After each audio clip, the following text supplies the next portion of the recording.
காலகட்டத்தில் மாசத்துக்கு 30 நாள்ல 32 ஷோ நாடகங்கள் போட்டுட்டு இருந்தோம். அவ்வளவு சபைகளும் சென்னையை சுற்றி வந்துச்சு. அங்கேருந்து அந்த காலகட்டத்தில் தான் ஸ்லோவா சினிமாவுக்கு மைக்ரேட் பண்ண ஆரம்பிச்சது. சினிமாவுக்கு எழுத ஆரம்பிச்சு அதுக்கப்புறம் நான் என்ன பர்சனலாக சொல்ல போனால் நான் தெலுங்கு படங்களுக்கு டைரக்ட் பண்ண போயிட்டேன். ஸோ அப்போ இங்கே ஒரு வேக்யூம் இருந்தது. அந்த வேக்யூமை ரொம்ப அழகாக நிரப்பினவர் நண்பர் ரேசி மோகன்.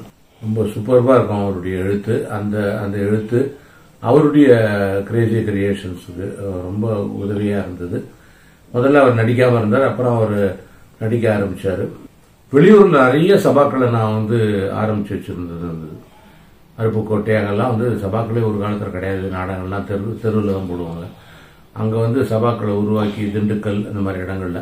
ஸோ அவங்க என்ன நீங்கள் அப்படியே விட்டு போயிட்டீங்க, எங்களுக்காவது ஏதாவது ஒரு நாடகம் போகணும், வருஷத்துக்கு 2 நாடகமாகுது அப்படின்னா நான் பழைய நாடகங்களை எடுத்து போட்டுட்டு இருப்பேன். அப்போ அவங்க கிட்ட சொல்லுவேன், கிரேசி மோகன் நாடகங்கள் போடுங்க, ரொம்ப நல்லா இருக்கும் அப்படின்னு. அந்த காலகட்டத்தில் தான் இவருடைய எழுத்தால் ஈர்க்கப்பட்டு கமல் ஹாசன் அவருடைய சிறந்த நண்பரானார்.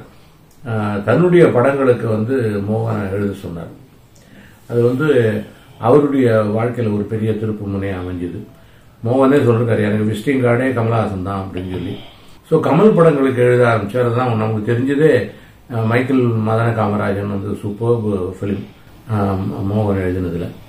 இன்ஃபேக்ட் அபூர்வ சகோதரர்கள் கமல் என்னை கூப்பிட்டு நான் எழுதணும் அப்படின்னு சொல்லி ரொம்ப பிரியப்பட்டாரு. பட் அந்த டைம்ல என்னால் முடியல, மூச்சு திணற. நான் சினிமாவில் இந்த தெலுங்குல பிஸியாக இருந்ததுனால நான் மோகன் எழுதினா நல்லா இருக்கும், மோகன் இதோ எழுதுவார், நான் நான் பார்த்துக்கிறேன் சார், நான் ஏதாவது இருந்தேன்னா பண்ணுறேன், ஏன்னா அவர் பிக்சர் எழுதினதில்லை, எழுதிட்டோம் விட்டுங்க ஃப்ரீயாக இருந்தோன்னா மோகன் எழுதினார். மோகன் எழுதினது நான் எனக்கு கமல் பிடிவாதமாக நான் ஒரு வேஷம் பண்ணணும்னு என்னை உட்கார வச்சாரு, சர்க்கஸ் ஓனர்னுட்டு. ஸோ நாங்கள் வேஷம் பண்ண போகும்பொழுதெல்லாம் ஸ்கிரிப்டை கொண்டு வந்துருவாங்க. அதை பார்த்து நான் இதை வச்சுக்கலாம், இதை வச்சுக்க வேண்டாம், இது ஜாஸ்தியாக அது இதுன்னு சொல்லி. கமல் என்ன பண்ணுவாருன்னா, மோகன்ட்ட உங்களுக்கு தோணுனதை எழுதுங்க, எங்கேயும் ரெஸ்ட்ரிக்ட் பண்ணிக்க வேண்டாம், லிங்க்குக்காக நீங்கள் கண்ட்ரோல் பண்ணிக்க வேண்டாம். அது ஒரு விதத்தில் ரொம்ப நல்லது. அவருக்கு ஃப்ளோவில் அவர் எழுதிட்டே போகிற நிறைய முத்துக்கள் மாதிரி நிறைய ஹியூமர் புதுசு புதுசாக கிடைக்கும். அது ஒன்று. ரெண்டாவது, வெளியே நீ போய் எழுத போகும் பொழுது அவங்க லெங்க்த்துக்கு தான் எழுத சொல்லுவாங்க. ஸோ இவர் ஒவ்வொரு சீனும் 16 பக்கம் 15 பக்கம்லாம் எழுதினா அவங்க திக்குமுக்காகி போயிடுவாங்க. அந்த மாதிரி நிறைய புது டைரக்டர்கள் இவரை வச்சு எழுதும் பொழுது என்கிட்ட சார் நிறைய எழுதிடுவார் சார். ஐயோ அவர் நிறைய எழுதலைன்னா தான் என் கஷ்டம், எழுதினாருன்னா உனக்கு என்ன கஷ்டம், உனக்கு வேணுங்கிறத வச்சுக்க, நீ வேண்டாங்கிறது அவர்கிட்டே சொல்லு சார், இதே எனக்கு வேண்டாம் சார், இது மட்டும் வச்சுக்கிறேன்னு சொல்லுங்க. அவர் தவற நினைக்க மாட்டார். அதுதான் அவருடைய பெரிய பண்பு. எப்படி என் டயலாக தொடலாம், நான்லாம் ரொம்ப பொசசிவா இருந்திருக்கேன், என் டயலாக தொடக்கூடாதுன்னு. உனக்கு ஏதாவது சந்தேகம் இருந்துச்சுன்னா என்னை கூப்பிட்டு கேளு, நான் எங்க இருந்தாலும் நான் கரெக்ட் பண்ணி தரேன். ஆனா என் டயலாக மாத்தி கீத்தி எதையாவது நீங்க பண்ணீங்கன்னா என் பேர் எடுத்துருங்க, ரைட்டருங்கிறதுல இருந்து என் பேர் எடுத்துருங்க.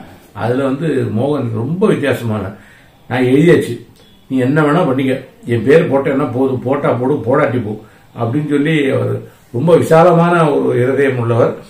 அது நிறைய பேருக்கு அது ரொம்ப சௌரியமா இருந்துச்சு. இன்னொன்னு என்ன, அவருக்கு ஒரு சின்ன சென்டிமெண்ட், நான் அவருடைய கதைகள், நாடக கதைகளை முதல்ல கேட்கணும், கேட்டு நான் ஏதாவது சொன்னேன்னா அது சென்டிமெண்ட்ல அவங்களுக்கு நாடகம் பெருசா ஒர்க் அவுட் ஆகுதுங்கிற சென்டிமெண்ட் தான் இது.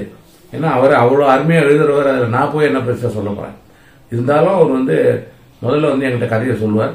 அதுல எனக்கு தோணுனதை சொல்லுவேன், அப்ப தோணுனதை சொல்லுவேன், அவர் கரெக்ஷன் பண்ணுவார். சில நாடகங்கள்ல நான் ஊர்ல இருந்திருக்க மாட்டேன், நாடகங்கள் இனாகரேட்டே ஆயிடும், இருந்தாலும் அவர் என்கிட்ட கதையை சொல்லுவார். நாகரம் இனாகரேட் ஆயிடுச்சு, இருந்தாலும் நான் கதையை சொல்றேன், எனக்கு சென்டிமெண்டா அது உங்கள்கிட்ட சொன்னாதான் எனக்கு ஓடும் அப்படின்னு சொல்லிட்டு. ஸோ அந்த மாதிரி எங்களுடைய நட்பு. அவர்கிட்ட ஒரு பெரிய நல்ல குணம் என்னன்னா, எதை பார்த்து பொறாமப்பட மாட்டார். யாராவது பண்ணான்னா அவன் எப்படி பண்ணிட்டான், நான் என்ன குறைச்சல், கிடையவே கிடையாது. எல்லாரையும் அரவணைச்சு போகக்கூடிய ஒரு நல்ல பண்பாளர் மோகன். அதுதான் அவரை எல்லாருக்கும் பிடிக்க வச்சது காரணமே அதுதான். எல்லாருக்கும் மோகனை பிடிக்கும், மோகனை பிடிக்காத கூட இருக்க முடியாது. காரணம் என்னன்னா அவருடைய அந்த பண்பு தான். எல்லாரும் தூக்கி தள்ள வச்சுதான் கொண்டாடுவார். விரும்பியோ விரும்பாதவன் எல்லாரையும் அவர் தவறா யாரையும் வச்சு பேசவே மாட்டார். அது அவருடைய நல்ல பண்பு. ஸோ எனக்கு பம்மல் சம்பந்தம் நான் படம் பண்ணும் பொழுது கமல் நீங்க தான் எல்லாம் பண்ணிட்டீங்களே, நான் என்ன சொன்னேன், நான் எல்லாம் பண்ணிட்டேன், இருந்தாலும் சென்டிமெண்டா மோகன் வேணும், உங்க படங்களுக்கெல்லாம் மோகன் தான் எழுதுறாரு, ஸோ மோகன் எழுதட்டும், நான் பாத்துக்கிறேன். நான் டைரக்ஷன் பண்ணி மோகன் எழுதினது அதுதான்.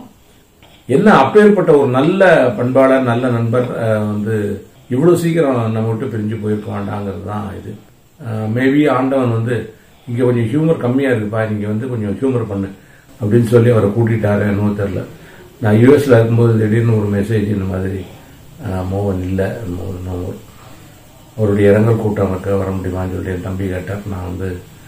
நான் அடிச்சு போறேன் எத்தையும் பிடிச்சி நான் ஓடி வந்தேன்.